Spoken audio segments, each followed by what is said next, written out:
فلسطین کی آزادی کا مشن، یہودیوں کو قدم قدم پر دھول چٹانے والا، اکیلا ہی عالم کفر سے ٹکرانے کا حوصلہ رکھنے والا، پاک دھرتی کا ایک عظیم مجاہد، کفر پر لاوے کی طرح برسنے والے اس مجاہد کی طویل داستان سننے کے لیے چینل کو سبسکرائب کیجئے اور ویڈیو کو لائک کیجئے۔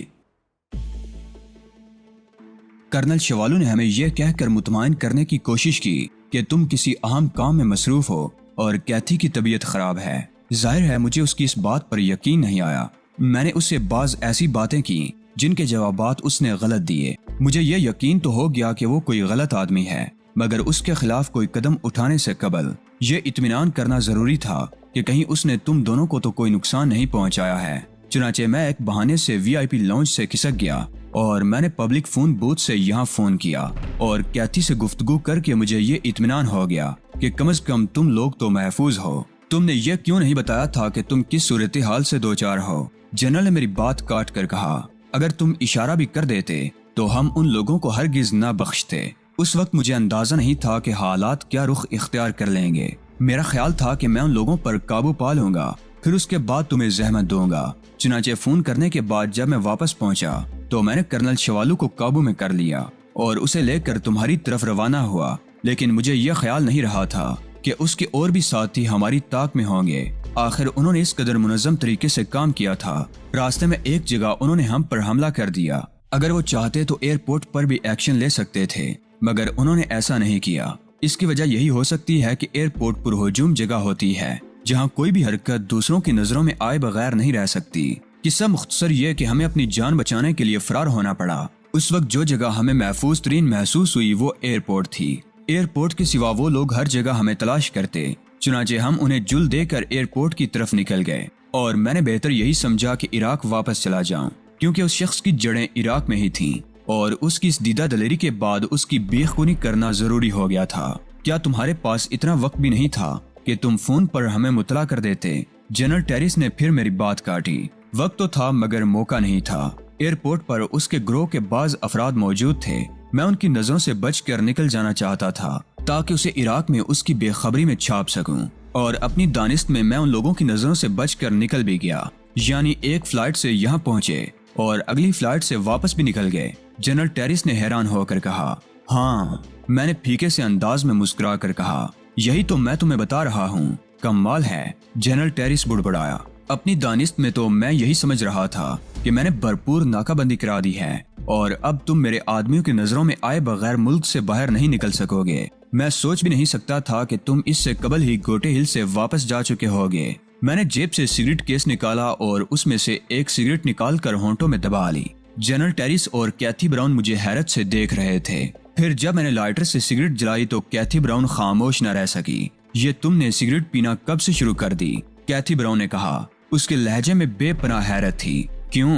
میں نے تیوریوں پر بل ڈالے۔ کیا میں سگریٹ نہیں پی سکتا؟ نہیں، یہ بات نہیں ہے۔ کیتھی گڑبڑا گئی۔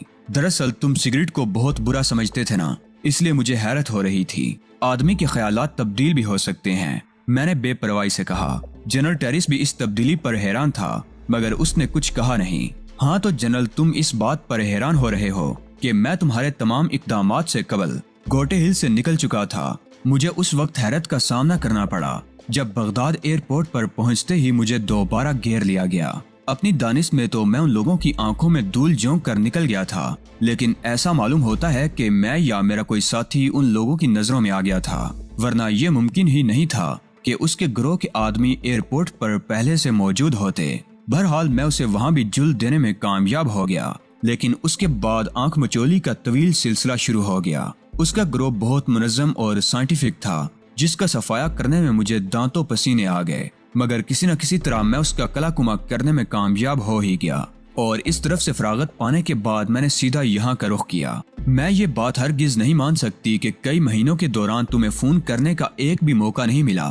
کیتھی براؤن برا مان کر بولی، ایک فون کرنے میں دیر ہی کتنی لگتی ہے، موقع ملا تھا کیتھی، میں نے سنجیدگی سے کہا، لیکن میں چونکہ ایک فون کال کا حشر دیکھ چکا تھا اس لیے میری ہمت نہیں ہوئی تھی۔ کیتھی براؤن جھیپ گئی اور جنرل ٹیریس نے کہا، تم نے ٹھیک کیا علی، اس گروہ کا کلا کما کرنے سے قبل تمہارا محتاط رہنا فطری بات تھی، اس کے لیے تمہیں الزام نہیں دیا جا سکتا۔ میں اور علی پہلے بھی کئی بار مشکلات سے دوچار ہوئے ہیں، لیکن اس بار تو انتہا ہو گئی۔ نکیتا نے کہا، ہمیں یقین نہیں ہوتا تھا کہ اگلے روز کا سورج دیکھنے کو ملے گا بھی کہ نہیں۔ تم دونوں ہی بہت باصلاحیت ہو۔ جنرل نے کہا، مجھے فخر ہے کہ اتنے باصلاحیت لوگ مجھے اپنا دوست سمجھتے ہیں، لیکن آدمی کو اپنے لیے فرصت کے کچھ لمحات بھی نکالنے چاہیے۔ اب فرصت ہی تو ہے جنرل، میں نے مسکرا کر کہا، اور فرصت کے لمحات گزارنے کے لیے ٹیرس محل سے زیادہ بہتر جگہ اور کون سی ہو سکتی ہے؟ کوئی فرصت نہیں ہے، کیتھی براؤن منہ بنا کر بولی۔ چند روز بعد پھر تمہیں کوئی کام یاد آ جائے گا۔ ہم جیسے لوگوں کو آرام کے چند روز مل جائیں تو ہم انہیں بھی غنیمت سمجھتے ہیں۔ میں نے کہا، تمہاری خاطر میں اتنا کر سکتی ہوں کہ علی کو ایک ہفتے یہاں قیام کرنے کے لیے رضامند کر لوں۔ نکیتا بولی، ایک ہفتہ تو یوں ہی گزر جائے گا۔ جنرل ٹیرس نے کہا، کیا تمہیں معلوم نہیں کہ گوٹے ہل میں عرب مسلم ممالک کے وزرائے خارجہ کی کانفرنس منعقد ہو رہی ہے؟ نہیں، میں نے چونک کر کہا، مجھے اتنا موقع ہی نہیں ملا کہ اخبار پڑھ سکوں۔ ہاں میرے دوست، میں تمہارے مشن کی طرف سے غافل نہیں ہوں، اور مجھ سے جس حد تک بھی ہو سکے گا تمہارے مشن کو آگے بڑھانے کی کوشش کرتا رہوں گا۔ مجھے بے حد خوشی ہوئی جنرل، لیکن اس کانفرنس کا ایجنڈا کیا ہے؟ بنیادی طور پر اس کا مقصد یہ ہے کہ اسرائیل کے خلاف کوئی مشترکہ لاہے عمل اختیار کیا جائے جس پر تمام ممالک سختی سے عمل کریں۔ اس سے قبل بھی ایسی کئی کوششیں ہوئی ہیں جو سب کی سب ناکام ہو گئیں۔ ایک بار عرب ممالک نے تیل کو بطور ہتھیار استعمال کیا تھا، مگر بعض ممالک کے عدم تعاون کی وجہ سے وہ اقدام بھی غیر مؤثر ہو گیا تھا۔ اب شہزادہ سائم نے اتحاد کی ضرورت کو محسوس کرتے ہوئے اس سلسلے میں کوششیں کی ہیں جن کے مثبت نتائج برآمد ہوئے ہیں۔ تب تو تمہاری مصروفیات بہت بڑی ہوئی ہوں گی۔ میں نے کہا، ہاں، جنرل ٹیرس بولا، اور اسی دوران گوٹے ہل سمندری طوفان کی زد میں بھی آ گیا، جس کے نتیجے میں ساحلی علاقوں میں خاصا جانی و مالی نقصان ہوا ہے۔ میری توجہ دو اطراف میں بٹ گئی تھی۔ امدادی کاموں کی نگرانی خود کرنا بھی میں اپنی ذمہ داری سمجھتا ہوں، لیکن اب تم آگے ہو تو مجھے ڈار سوئی ہے۔ تم میرے ساتھ ہوگے تو مجھے مفید مشورے بھی دے سکو گے۔ بلا شبہ ایسے مواقع پر میزبان ملک کی پوزیشن بڑی نازک ہوتی ہے۔ اگر خدا نخواستہ کسی ایک بھی مہمان کو کوئی گزن پہنچ جائے تو میزبان ملک کی بہت بدنامی ہوتی ہے۔ جنرل کی مدد کر کے ہمیں دلی خوشی ہوگی۔ نکیتا نے کہا، اس کام میں میں بھی تمہارے ساتھ رہوں گی علی، تاکہ ہم بہتر سے بہتر حفاظتی انتظامات کر سکیں۔ مجھے یقین ہے کہ ہمیں جنرل کو کوئی مشورہ دینے کی ضرورت نہیں پڑے گی، اس لیے کہ جنرل نے اس کی کوئی گنجائش چھوڑی نہیں ہوگی۔ تاہم حفاظتی انتظامات کا جائزہ لینے میں کوئی حرج بھی نہیں ہے۔ ظاہر ہے علی، اس وقت مجھے بہت بڑی ذمہ داری کا سامنا ہے، اس لیے میں نے کوشش کی ہے کہ حفاظتی انتظامات میں کوئی کسر نہ رہنے پائے۔ میں نے یہاں تک اہتمام کیا ہے کہ حفاظتی انتظامات کی نوعیت کے بارے میں بھی چند افراد کو ہی علم ہے۔ اوہو، نکیتا کے چہرے پر دلچسپی کے تاثرات ابھر آئے۔ یہ تم نے بہت اچھا کیا جنرل۔ دشمن حفاظتی انتظامات کی نوعیت سے واقف ہوئے بغیر ان کا توڑ نہیں کر سکتا۔ یہ بات تو یقینی ہے کہ ہمارے حفاظتی انتظامات ظاہر نہیں ہو سکتے، اس لیے کہ ان کی نوعیت کے بارے میں گنتی کے چند افراد ہی جانتے ہیں، اور وہ سب کے سب انتہائی خاص افراد ہیں۔ کیا تم ہمیں بھی انتظامات سے آگاہ نہیں کرو گے؟ نکیتا نے کہا۔ اس کے لہجے میں بے صبری تھی جو مد مقابل کو مشکوک بھی کر سکتی تھی۔ اگر جنرل ٹیرس کی جگہ کوئی اور ہوتا تو یقیناً نکیتا کے اس انداز پر چونک پڑتا، مگر جنرل ٹیرس خوش ہوا۔ خوشی کی وجہ یہ تھی کہ اس کے خیال میں ہم اس میں دلچسپی لے کر اس کی مدد پر آمادہ تھے۔ تمام وزرائے خارجہ اور ان کے ساتھ آنے والے وفود کے اراکین کی آمد و رفت کے لیے فوجی ایئرپورٹ استعمال ہوگا۔ انہیں اسٹیٹ گیسٹ ہاؤس میں ٹھہرایا جائے گا اور کانفرنس کا انعقاد نیشنل اسمبلی ہال میں ہوگا۔ حفاظتی انتظامات کے لیے پولیس پر انحصار نہیں کیا گیا ہے اور اصل کام فوج کے سپرد ہے۔ عام حالات میں فوج کو زحمت دینے کی ضرورت نہ پڑتی، لیکن چونکہ یہ کانفرنس بنیادی طور پر اسرائیل کے خلاف ہے، اس لیے ہمیں خطرہ ہے کہ وہ اسے سبوتاژ کرنے کے لیے کسی حد تک بھی جا سکتے ہیں۔ یہی سوچ کر میں نے فوج کی مدد لی ہے۔ فرض کرو کانفرنس کے ایک بھی مندوب کو کوئی نقصان پہنچ گیا تو ممکن ہے کانفرنس کا انعقاد ہی خطرے میں پڑ جائے، اور یہ امر تو یقینی ہے کہ آئندہ اس قسم کی کوئی کانفرنس منعقد ہو ہی نہیں سکے گی۔ میں تمہاری بات کاٹ رہا ہوں جنرل، لیکن جہاں تک کانفرنس کے کسی مندوب کو نقصان پہنچنے کا تعلق ہے تو کیا صہیونی ایجنٹ کسی مندوب کو اس کے اپنے ملک میں نقصان نہیں پہنچا سکتے؟ بالکل پہنچا سکتے ہیں، لیکن اس سے ان کا مقصد تو حل نہیں ہو سکے گا۔ ایک وزیر خارجہ کی جگہ دوسرا وزیر خارجہ لے لے گا، جبکہ یہاں اگر کسی کو کوئی نقصان پہنچا تو اس کا واضح مطلب یہ ہوگا کہ اسے یہ نقصان کانفرنس میں شرکت کرنے کی وجہ سے پہنچا ہے۔ اس تاثر کے نتیجے میں ہی آئندہ کے لیے خوف و ہراس پیدا ہوگا۔ کیا خیال ہے؟ کیا میں غلط کہہ رہا ہوں؟ تمہارا تجزیہ بالکل درست ہے جنرل، میں نے اس بات میں سر ہلایا۔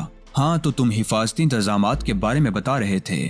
ہم نے حفاظتی انتظامات کی بنیاد یہ بنائی ہے کہ باہر کا کوئی آدمی ہمارے درمیان نہیں آ سکتا، جنرل ٹیریس نے کہا۔ اسے نہیں معلوم تھا کہ تہذیب کے میک اپ میں نکیتا دراصل رینڈل کی ایجنٹ ہے۔ البتہ یہ ممکن ہے کہ وہ ہمارے کسی آدمی کو توڑ لیں یا خرید لیں، چنانچہ اگر تخریب کاری کا کوئی امکان ہے تو اس طرف سے ہے اور ہمیں اس کا تدارک کرنا ہے۔ جنرل ٹیریس بڑا حقیقت پسندانہ تجزیہ کر رہا تھا، لیکن اسے نہیں معلوم تھا کہ دونوں خطرناک امکانات حقیقت کا روپ دھار چکے ہیں۔ اگر کوئی قابل اعتماد شخص تخریب کاری پر آمادہ ہو جائے تو اسے روکنا مشکل ثابت ہوتا ہے، اور یہ بات طے ہے کہ تخریب کاری کے لیے آتشی ہتھیار لازمی ہیں۔ ہم نے طے کیا ہے کہ اسمبلی کی عمارت کے اندر مسلح محافظ بھی داخل نہیں ہوں گے اور عمارت کے اندر داخل ہونے والے ہر شخص کی تلاشی لی جائے گی۔ چنانچہ بعض ہتھیار ایسے خفیہ ہوتے ہیں جنہیں شناخت بھی نہیں کیا جا سکتا، اس لیے آتشی اسلحے کا سراغ لگانے والے آلات سے بھی کام لیا جائے گا۔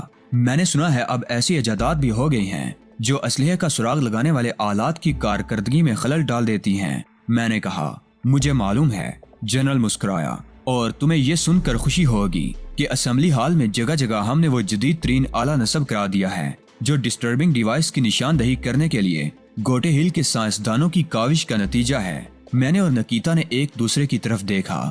صاف ظاہر تھا کہ ایسے کسی آلے کی موجودگی میں ہماری کوئی کوشش کامیاب نہیں ہو سکتی۔ تم نے اس قدر مکمل انتظامات کیے ہیں جنرل ٹیریس کہ اس کے بعد کسی مشورے کی گنجائش ہی نہیں رہ جاتی۔ میں نے ایک طویل سانس لے کر کہا، میرا بھی یہی خیال ہے۔ نکیتا کو کہنا پڑا، اگر نہ کہتی تب بھی کچھ نہ ہوتا، لیکن جب آدمی کے دل میں چور ہو تو وہ خواہ خوف زدہ ہو جاتا ہے۔ اب اس وقت تم دونوں میرے ساتھ چلو تاکہ میں تمہیں تمام انتظامات دکھا بھی دوں۔ تم بھی عجیب آدمی ہو، کیتھی براؤن نے کہا۔ اتنے عرصے بعد تو ان دونوں سے ملاقات ہوئی ہے اور تم انہیں فوراً ہی کام میں الجھا دینا چاہتے ہو۔ ہم جنرل کے کام نہیں آئیں گے تو اور کس کے کام آئیں گے کیتھی؟ میں نے کہا، یہ کوئی ایسا کام نہیں ہے جس کا ابھی ہونا ضروری ہو۔ کیتھی براؤن نے کہا، کانفرنس میں ابھی کئی روز باقی ہیں۔ چلو ٹھیک ہے، ان لوگوں کو پھر کسی وقت لے جاؤں گا، میرا جانا بہرحال ضروری ہے، کئی کام دیکھنے ہیں۔ جنرل ٹیریس چلا گیا اور کیتھی براؤن ہمیں لے کر ٹیریس محل کے عظیم الشان ڈرائنگ روم میں آ گئی۔ ارے تم نے یہ تو بتایا ہی نہیں کہ بڑ کہاں ہے؟ کیتھی نے اچانک پوچھا۔ وہ ابھی عراق میں ہی ہے، میں نے کہا، اور ابھی مزید کچھ عرصہ وہیں رہے گا۔ کیتھی براؤن باتیں کرنے کے موڈ میں تھی جبکہ نکیتا مضطرب دکھائی دے رہی تھی۔ شاید اس کے اضطراب کا سبب یہ تھا کہ وہ جلد از جلد کانفرنس کو سبوتاژ کرنے کا کوئی قابل عمل طریقہ تلاش کر لینا چاہتی تھی۔ کچھ دیر بعد کیتھی براؤن نے نکیتا کی عدم دلچسپی محسوس کر لی۔ اوہ معاف کرنا، میں نے تو تم لوگوں کو جنرل کے ساتھ جانے سے اس لیے روکا تھا کہ تمہیں آرام کرنے کا موقع مل جائے، مگر میں خود ہی تم سے باتیں کرنے بیٹھ گئی۔ چلو تم لوگ جا کر آرام کرو، دوپہر کے کھانے پر ملاقات ہوگی۔ کیسی باتیں کر رہی ہو کیتھی؟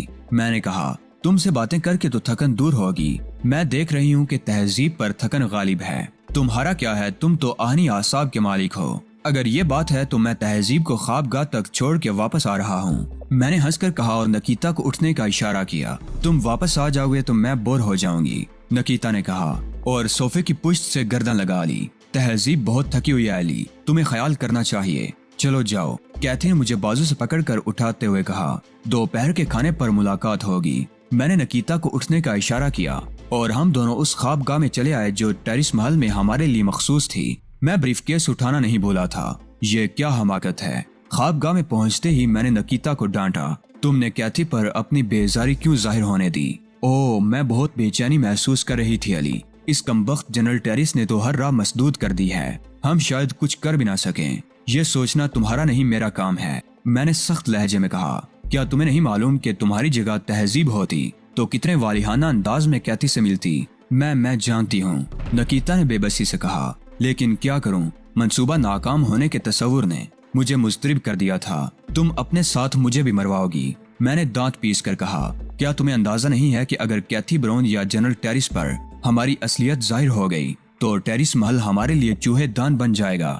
مجھے اندازہ ہے، نکیتا نے بھرائی ہوئی آواز میں کہا۔ آئندہ میں لوگوں کے سامنے نارمل رہنے کی کوشش کروں گی۔ تم نے مجھے یہ سوچنے پر مجبور کر دیا ہے کہ شاید موشی ہاورڈ نے تمہیں میرے ساتھ بھیج کر غلطی کی ہے، میں نے خشک لہجے میں کہا۔ کہہ تو دیا آئندہ محتاط رہوں گی، نکیتا اٹھلائی۔ اب کیوں ناراض ہو رہے ہو؟ تمہاری نادانی پر میرا خون کھول رہا ہے۔